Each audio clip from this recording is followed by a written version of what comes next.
Hello दोस्तों, कैसे हैं आप लोग। उम्मीद करता हूं कुशल मंगल होंगे, खुशीपूर्वक होंगे ही होंगे। सीटेट की जैसा कि हम क्लास एक से एक इम्पोर्टेंट आपके लिए ला रहे हैं। ये क्लास आपके एग्जाम में बेहद महत्वपूर्ण होने वाली है।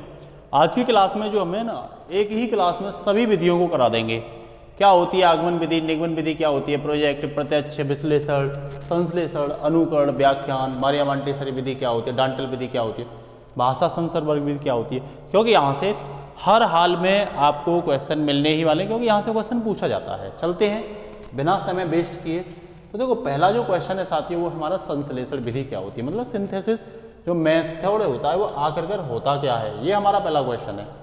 तो कह रहा है यह विधि विश्लेषण विधि का क्या होती है, पूरक होती है। जो विश्लेषण विधि होती है उसी का ये क्या होती है, पूरक होती है, भाई कॉम्प्लीमेंट्री होती है। कह रहा है इसमें क्या होता है, ज्ञात से अज्ञात की ओर जाते हैं। बस ये चीज आप ध्यान रखो, जो चीज हमें ज्ञात दे रखी होती है उससे हम अज्ञात की ओर जाते हैं। कह रहा है छोटे छोटे खंडों से प्राप्त जानकारी को जोड़कर, तो छोटे छोटे खंड होते हैं उनसे जानकारी को हम क्या कर लेते हैं, जोड़ लेते हैं, संश्लेषित कर लेते हैं, है ना। जोड़ करके उसका क्या करते हैं, प्रयोग। जैसे मान के चलो हमें a बराबर b ज्ञात है और b बराबर c भी ज्ञात है, तो हमें इससे a बराबर c कर सकते हैं। तो ये हमें अज्ञात था, ये नहीं पता था, तो इससे हमने ज्ञात से क्या प्राप्त कर लिया, अज्ञात प्राप्त कर लिया। ध्यान रखना, ठीक है ना। कह रहा है यहाँ से ज्ञात बातों का प्रयोग करके अज्ञात बातों की क्या की जाती है, खोज की जाती है। इस चीज को आप याद रखना। नेक्स्ट इसमें इसके गुण की बात बताऊं, इसका एडवांटेज क्या है। भाई हर एक विधि का अपना एक एडवांटेज होता है, तो इसका एडवांटेज क्या है। तो इसमें कह रहा है इसमें सरल, सूक्ष्म और क्रमबद्ध, यह एकदम से सरल है, सूक्ष्म है और क्रमबद्ध है। कह रहा समस्याओं का हल जल्दी से निकलता है, अर्थात कम समय लेती है।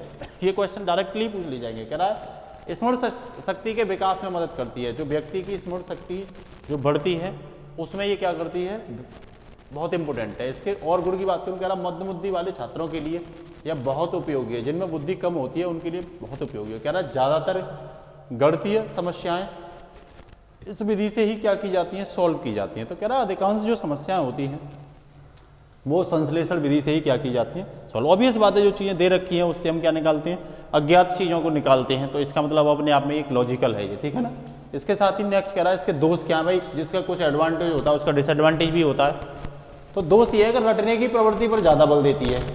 ये विधि जो है रटने की जो प्रवृत्ति होती है उस पर ज़्यादा जोर देती है। फिर कह रहा है अन्वेषण क्षमता का विकास नहीं होता है इसमें, मतलब जो आपके अंदर शोध वाली चीज़ें हैं, जो आपके अंदर रिसर्च वाली चीज़ें हैं, उसका ज़्यादा विकास नहीं होता। कह रहा अर्जित ज्ञान जो होता है वो अस्थायी होता है, ज़्यादा समय तक ये टिकता नहीं है ज्ञान, ठीक है ना। कह रहा है यह विकास में सहयोग नहीं, इसका मतलब ये विकास में सहयोग नहीं है। तार्किक क्षमता और चिंतन रहित है, इसमें ना तो तार्किक है कुछ, ना ही चिंतन है।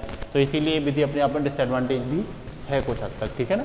तो आज की सेकंड नेक्स्ट जो विधि है, दूसरे नंबर की जो विधि है वो है साथियों व्याख्यान विधि। कौन सी व्याख्यान, या कह सकते हो आप लेक्चर मेथड, मतलब लेक्चर के माध्यम से। कह रहा है यह शिक्षा की सबसे प्रचलित विधि है, सबसे ज़्यादा प्रचलित यही है। कह रहा है इस विधि में एक शिक्षक किसी विषय या समस्या के बारे में क्या करता है, व्याख्यान देता है।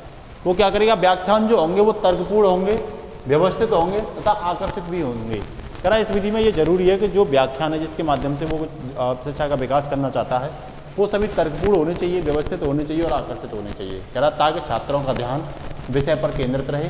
और कह रहा है इस विधि में प्रश्न उत्तर तथा उदाहरणों का भी क्या किया जाता है, प्रयोग किया जाता है। प्रश्न का भी, उत्तर का भी, कुछ एग्जाम्पल जो वो भी आप इस विधि के माध्यम से, व्याख्यान विधि के माध्यम से दे सकते हो। इसका गुण, इसके अगर एडवांटेज की बात करें तो कह रहा है यह विधि पढ़ने की सबसे सरल विधि है, क्योंकि व्याख्यान है भाई, सिंपल पड़ेगी। कह रहा है इसमें छात्रों का ध्यान विषय पर केंद्रित रहता है। ये सब्जेक्ट सेंट्रेड क्या है, विधि है। पूरा फोकस जो रहता है वो किस पर रहता है, विषय पर केंद्रित विधि है, ये ध्यान रखना आप, ठीक है ना। फिर इसमें डिसएडवांटेज भी तो हैं भाई, लेक्चर जो विधि है उसमें डिसएडवांटेज क्या है। तो कह रहा है इस विधि में छात्र निष्क्रिय रहता है, क्योंकि सब कुछ जो करता है वो लेक्चर करने वाला करता है, जो लेक्चर दे रहा है, व्याख्यान दे रहा है वो करता है, छात्र निष्क्रिय रहता है। कह रहा है यह विधि इंडिविजुअल डिफरेंस के सीखने पर बल नहीं देती, मतलब खुद के इंडिविजुअल पर ध्यान नहीं देती।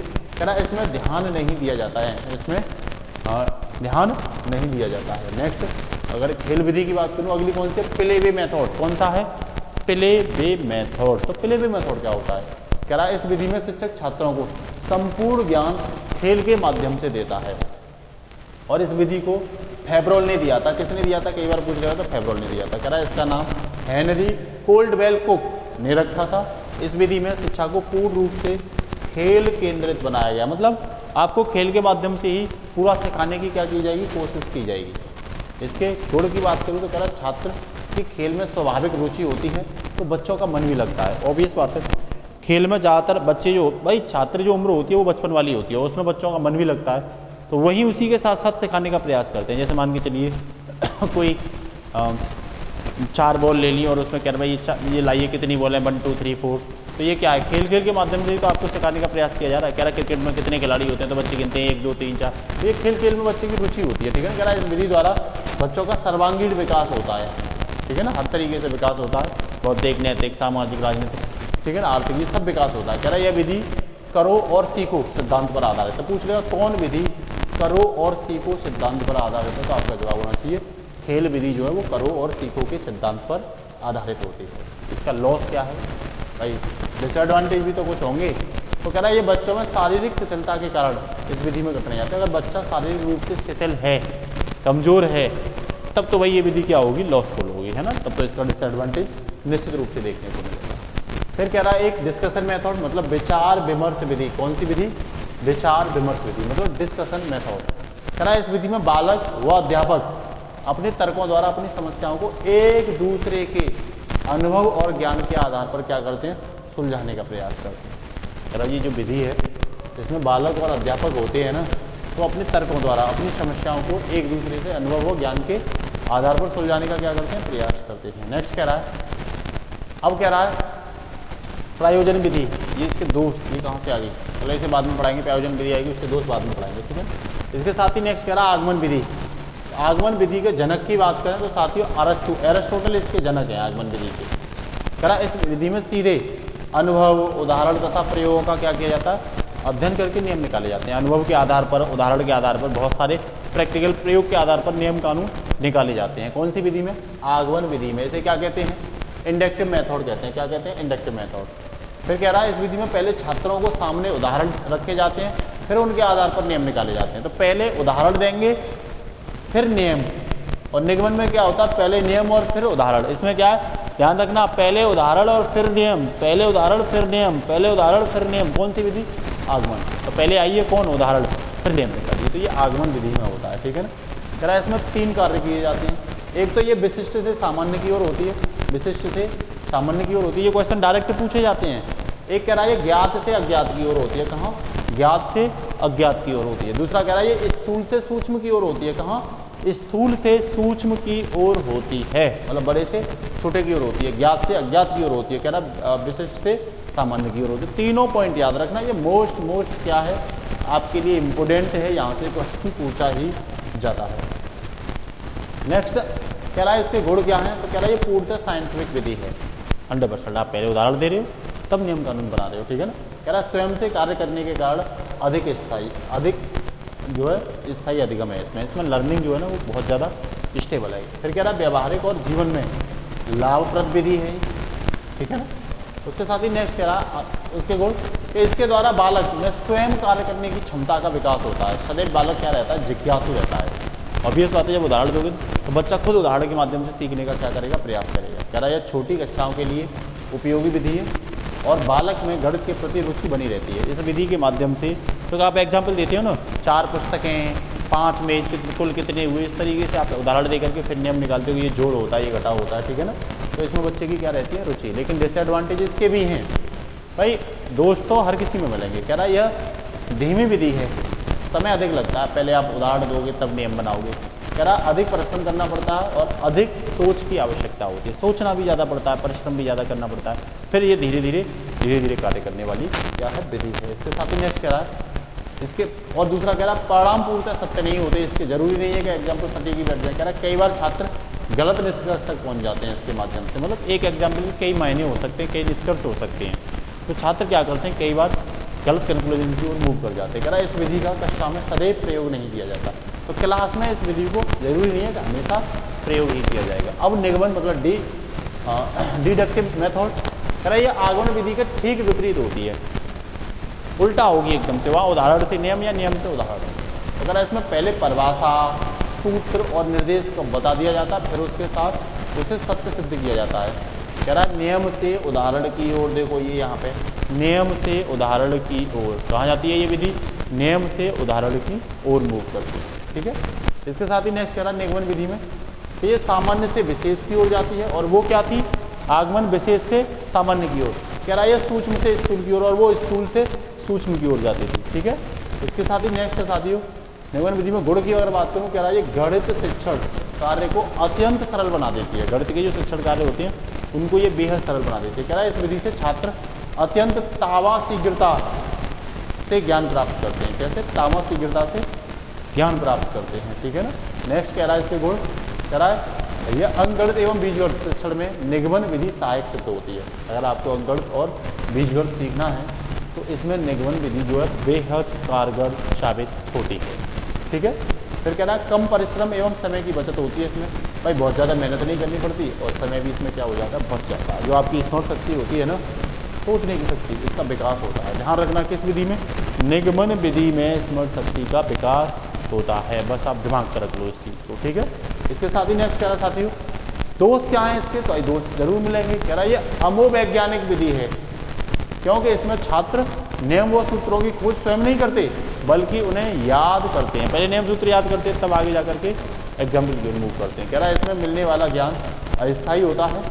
ठीक है ना। भाव अस्थायी भाव स्पष्ट होता है इसके द्वारा जो भी ज्ञान मिलता है उससे। फिर एक विधि और आगे लेबोरेटरी विधि मतलब प्रयोगशाला विधि। तो कह रहा है इस विधि में छात्र स्वयं गणित की प्रयोगशाला में यंत्रों उपकरणों और अन्य सामग्रियों की मदद से गणित के तत्व नियम सिद्धांतों की सत्यता की जांच करता है। आपको लेबोरेटरी का मतलब यही होता है, बहुत सारे उपकरण मिलेंगे आपको, बहुत सारे मापन मिलेंगे, उनके माध्यम से आपको क्या करना पड़ेगा, सिद्धांतों को सिद्ध करना पड़ेगा। कह रहा है इस विधि में करके सीखने का सिद्धांत पर बल दिया जाता है। कौन सा? करके सीखना।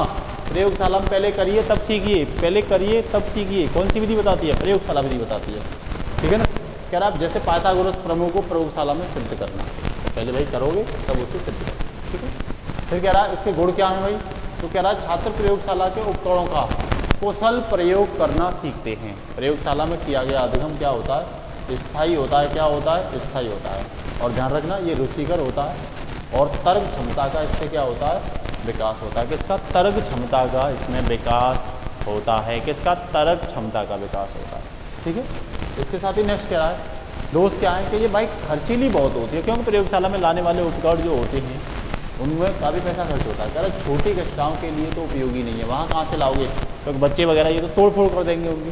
तो कह रहा उपकरण से सीखने की जगह खेलना रुचकर लेते हैं बच्चे जो है। तो कह रहा कम संख्या वाली कक्षाओं के लिए उपयोग में लाई जा सकती है। हाँ, संख्या ज़्यादा नहीं है क्लास में तब आप ला सकते हो, वरना तो उपकरणों को तोड़ फोड़ कर देंगे बच्चे, तो खेल खेल के चक्कर में यूज करेंगे ना इसे। तो यहाँ सोचने की आपके लिए क्या है, ज़रूरत है।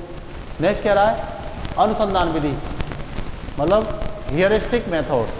तो कह रहा है यह एक ग्रीक शब्द होता है हियरिस्टिक। ठीक है ना। ये अपना तो कह रहा है ये ग्रीक शब्द होता है, इसका मतलब होता है मैं खोजता हूँ। क्या मतलब होता है? मैं खोजता हूँ। किसने दिया ये? आर्मस्ट्रांग ने इस विधि की क्या की थी, खोज की थी। भाई अनुसंधान विधि की खोज किसने की, आपसे पूछेगा, आपका जवाब होना चाहिए भाई ये आर्मस्ट्रांग ने की थी। इसकी किसने की थी? आर्मस्ट्रांग। ध्यान रखना है तो। ठीक है। इसके साथ ही नेक्स्ट है कि ह्यूरिस्टिक शब्द से स्पष्ट है कि यह विधि स्वयं खोज करके या आप अपने आप में सीखने की क्या है, विधि है, खुद से। इस विधि का प्रयोग विज्ञान के लिए किया जाता है, साइंस के लिए मोस्टली इस विधि का प्रयोग किया जाता है अनुसंधान का। कह इस विधि में शिक्षक किसी विषय के वस्तु के बारे में सीधे सीधे नहीं बताता बल्कि प्रश्नों द्वारा स्वयं खोजने को कहता है। और इस विधि में छात्र निष्क्रिय रोता मात्र न रहकर स्वयं अन्वेषण या आविष्कार बन जाते हैं। बिल्कुल सही बात है। जब वो खुद करते हैं तो उनका दिमाग का विकास होता है, स्मरण शक्ति का विकास होता है, जिससे वो क्या करते हैं, खोजकर्ता के रूप में, एक आविष्कारक के रूप में विकसित हो पाते हैं। नेक्स्ट कह रहा है इसके गुण में, इस विधि छात्र में तर्क करने की क्षमता बढ़ाती है, कल्पना करने की क्षमता बढ़ाती है, चिंतन करने की क्षमता और निरीक्षण निगरानी मॉनिटरिंग की क्षमता बढ़ाती है। कि तुलना आदि में इसका क्या होता है, विकास होता है। भाई ये सब चीज़ें विकसित होती हैं इस विधि की मदद से। कह रहा है गणित शिक्षण में यह विधि बहुत लाभदायक सिद्ध होती है। कौन सी विधि? अनुसंधान।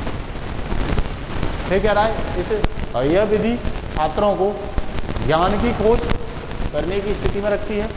यह विधि छात्रों को स्वयं गणित कार्य करने हेतु प्रेरित करती है और स्वाध्याय की आदत का निर्माण करती है। कह रहा है इसमें छात्र स्वयं अन्वेषण बन जाते हैं। क्या बन जाते हैं?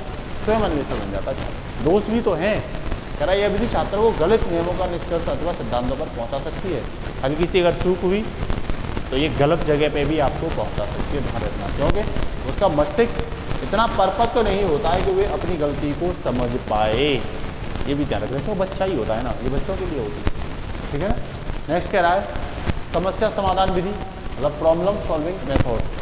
कह रहा है इस विधि में बच्चे छात्रों के सामने एक समस्या रखता है और छात्रों को समस्या को हल करने के लिए अपने विचार सुझाव रखने को बोलता है। भाई एक समस्या रख दी, अब जो भी छात्र चाहे इसे क्या कर सकता है, सॉल्व कर सकता है। ठीक है ना। कह रहा छात्र अपने तर्क निर्णय से उस समस्या को सुलझाने का प्रयास करते हैं। समस्या बालक के जीवन से संबंधित होती है। समस्या भी आपको जो दी जाएगी वो बच्चे के दिनचर्या से और उसकी लाइफ से संबंधित दी जाएगी। ठीक है ना।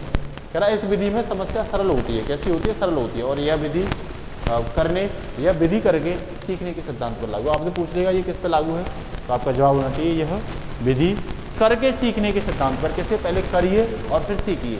तो यह विधि करके सीखने के सिद्धांत पर क्या है साथियों, लागू होती है। ठीक है ना, कार्य करती है। ठीक है। इसके साथ ही नेक्स्ट जो कह रहा है वो कह रहा है साथियों गुण क्या है इसके, तो कह रहा है ये वैज्ञानिक ढंग से आगे बढ़ने की प्रेरणा देती है। कैसे? ये आपको वैज्ञानिक ढंग से आगे बढ़ने की क्या देती है, प्रेरणा देती है। कह रहा है इस विधि में छात्र सदैव कैसे रहते हैं, क्रियाशील रहते हैं, ऑलवेज एक्टिव रहते हैं। कैसे रहते हैं? ऑलवेज एक्टिव रहते हैं। कौन? छात्र। कौन? छात्र हमेशा एक्टिव रहते हैं। कह रहा है इस विधि में छात्र स्वतंत्र होकर स्वयं कार्य करते हैं और छात्रों की तर्क शक्ति का क्या करते हैं, विकास करते हैं। स्वतंत्र होकर के जो तर्क शक्ति होती है उसका विकास करते हैं। कह रहा है छात्रों में समस्या समाधान की योग्यता का क्या होता है, विकास होता है। कहाँ से? समस्या समाधान की योग्यता का क्या होता है, भाई जो भी समस्या होती है छात्र उसकी समाधान निकाल सकते हैं। इस विधि से वो विकास छात्रों के अंदर क्या हो जाता है, डेवलप हो जाता है। नेक्स्ट इसके दोष भी तो हैं, तो दोष हैं साथियों इसके। कह रहा है यह समस्या कठिन हो तो छात्र में विषय के प्रति रुझान कम हो जाता है। कह रहा है ज़्यादा जटिल समस्या होती है तो छात्र इस पर गौर नहीं करते हैं, उसका रुझान नहीं होता है। कह रहा है यदि समस्या की भाषा सरल ना हो तो छात्रों की सूची में कमी आ जाती है और यह इसमें समय भी काफ़ी लगता है। ये ध्यान रखना है, इसमें इस समस्या में काफ़ी ज़्यादा समय लगता है। क्या लगता है? काफ़ी ज़्यादा समय भी लगता है। ये चीज़ को ध्यान रखना। तो हमने बताई थी समस्या कठिन होती तो छात्र में मतलब ज़्यादा समस्या कठिन होगी तो छात्र का रुझान हट जाएगा उस ओर से। फिर कह रहा है भाषा सरल ना होने पर भी छात्र क्या हो जाएंगे, छात्र की सूची में कमी आ जाएगी, हट लेंगे वहाँ से। और फिर टाइम भी बहुत ज़्यादा लगता है इसमें जो टाइम लगता है वो भी बहुत ज़्यादा लगता है। इस चीज़ को भी गौर करना पड़ेगा। ठीक है ना। इसके साथ ही नेक्स्ट कह रहा है प्रायोजन विधि मतलब प्रोजेक्ट मेथड। अगला कौन सा साथियों? Project method. प्रायोजन विधि कहते हैं। कह रहा है इस विधि का सर्वप्रथम जो प्रयोग किया था वो किलपैट्रिक ने किया था। इस नाम को याद रखना। यह विधि किसने दी थी? किलपैट्रिक। कई बार क्वेश्चन डायरेक्ट इनसे पूछ ले जाते हैं कि भाई जो प्रायोजन विधि है इसे किसने दिया था, इसका प्रयोग किसने किया था, तो आपका जवाब होना चाहिए किलपैट्रिक ने किया था। फिर कह रहा है इस विधि में संपूर्ण कार्य को योजना बनाकर किया जाता है। पहले योजना बनाई जाती है कि भाई प्लानिंग के तहत ऐसे करना है। प्रायोजन का मतलब ही क्या होता है? प्लान करना। ठीक है ना, यहाँ लिखा हुआ ही है। फिर कह रहा है इसमें किसी भी समस्या के समाधान के लिए छात्र स्वयं अपनी तर्क शक्ति के द्वारा कार्य करते हैं और हल कर देते हैं। कह रहा है छात्र को स्वयं की तर्क शक्ति, प्रायोजन जो प्रोजेक्ट विधि है उसमें छात्र को अपने खुद की तर्क शक्ति का क्या करना पड़ेगा, लॉजिकल पावर का प्रयोग करना पड़ेगा। ठीक है ना, समस्या के समाधान के लिए। नेक्स्ट इसके गुण क्या हैं साथियों?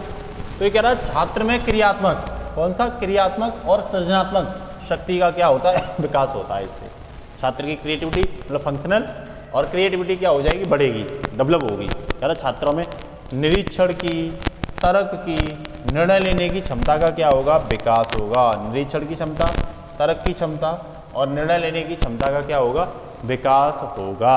इसके साथ ही नेक्स्ट कह रहा साथियों विश्लेषण विधि मतलब एनालिटिकल मेथड। कौन सा? Analytical method.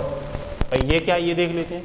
कह रहा इस विधि में हम अज्ञात से ज्ञात की ओर जाते हैं। ध्यान रखना, इसे याद कर लेना, अज्ञात से ज्ञात की ओर। आपको कुछ पता नहीं है लेकिन उस ओर जाओगे जो आपको पहले से पता होती है। ठीक है ना। फिर कह रहा सिद्ध करें कि त्रिभुज के तीनों कोणों का योग दो समकोण के बराबर होता है। भाई हमें पहले पता नहीं है लेकिन हमें ये पता है कि उसके बराबर होता है। तो आप कहाँ जा रहे हो? आप सिद्ध कर रहे हो, मतलब जो पता है चीज़ उसको सिद्ध कर रहे हो लेकिन अभी आपको नहीं पता। तो कह रहा है ये अज्ञात से ज्ञात की ओर जा रही है। कह रहा है इसका प्रयोग रेखागणित में, ऑब्वियस बात है, रेखागणित की जो जितनी भी प्रमेय हैं उनको विश्लेषण विधि द्वारा साथियों, उनको एनालिटिकल विधि द्वारा क्या किया जाता है, सॉल्व किया जाता है। रेखागणित ध्यान रखना, डायरेक्ट ऐसे ही पूछ लेगा कई बार। ठीक है। तो इसके गुण क्या हैं? कह रहा है ये स्वयं समस्या का समाधान करने, हल खोजने पर क्या देती है, बल देती है। और स्थायी ज्ञान इससे क्या होता है, उत्पन्न होता है। जो समस्या होती हैं खुद से ही उनको सॉल्व करने का क्या देती है, ये बल देती है। कह रहा है यह मनोविज्ञान विधि है। कौन सी विधि है? मनोविज्ञान विधि है जो बालक में अध्ययन के प्रति रुचि उत्पन्न करती है। जो बच्चे होते हैं उनमें स्टडी जो करते हैं उनके प्रति रुचि, बच्चों में रुचि आ जाती है इस विधि से। कह रहा है खोज करने की क्षमता, अन्वेषण क्षमता का इससे क्या होता है साथियों, विकास होता है। इस क्या होता है, अन्वेषण क्षमता का इससे विकास होता है। अब क्या कह रहा है ये, अब कह रहा है भाई इसके दोष क्या हैं। भाई दोस्त तो हर एक में मिलेंगे, जो विश्लेषण विधि है उसके डिसएडवांटेज क्या है। डिसएडवांटेज इसमें काफ़ी अधिक समय लगता है भाई, इस विधि से जो टाइम लगता है वो काफ़ी ज़्यादा लगता है। कह रहा है छोटी कक्षा के बालकों के लिए ये बिल्कुल अनुपयोगी है। छोटी कक्षा के जो बच्चे होते हैं उनके लिए तो ये ज़्यादा कुछ खास उपयोगी है ही नहीं, क्योंकि शिक्षा के विकास में जो हम पढ़ा रहे हैं वो छोटे बच्चों के बारे में पढ़ा रहे हैं। प्राइमरी प्राथमिक स्तर पर छोटे बच्चे तो लिए जाएंगे और उनके लिए क्या है, ये अनुपयोगी है। तो इसका मतलब क्या हुआ कि भाई ये इसका दोष हो गया। फिर कह रहा है कौशल अध्यापक की आवश्यकता होती है। अब भाई बच्चों इसकी विधि के लिए टीचर जो है ना वो स्किल युक्त होना चाहिए, कौशल होना चाहिए, बहुत एक्टिव होना चाहिए। टीचर एक्टिव होगा तभी ये विश्लेषण विधि को क्या कर पाएगा, मतलब तभी ही एनालिटिकल कर पाएगा, ठीक है ना। फिर कह रहा है तर्क शक्ति की ज़रूरत होती है इसमें। किसकी ज़रूरत होती है इसमें, तो इसमें साथियों तर्क शक्ति की आवश्यकता होती है। तो हमने आपको साथियों जो आज पढ़ाई हैं वो लगभग आपको मैंने 11 विधियाँ पढ़ाई हैं। कितनी पढ़ाई हैं, 11 विधि। देखिए आप, मैंने आपको आगमन विधि बताया, मैंने आपको निगमन विधि बताया, दोनों एक दूसरे के विपरीत, प्रोजेक्ट विधि बताया, प्रत्यक्ष विधि बताया, विश्लेषण विधि बताया। हमने आपके लिए संश्लेषण विधि का डिस्कशन किया, अनुकरण विधि का किया, व्याख्यान विधि का किया, साथ ही साथ मारिया मॉन्टेसरी विधि का किया और डांटल विधि का किया, और साथ ही साथ साथियों भाषा संघर्ष। तो हमने आपके लिए डिस्कशन किया और उम्मीद करता हूँ आपको यहाँ से क्वेश्चन मिलने ही वाले हैं। बशर्ते अगर क्लास अच्छी लगती है तो अपने दोस्तों पर क्या करिए, शेयर करिए, सब्सक्राइब करवाइए चैनल को, जिससे कि आपके सहयोग से चैनल आगे की ओर मूव करेगा, सिलेक्शन इंडिया परिवार भी आगे की ओर बढ़ेगा। तो आज के लिए इतना ही, फिर मिलते हैं। नमस्कार, जय हिंद साथियों, अलविदा, खुदा हाफिज।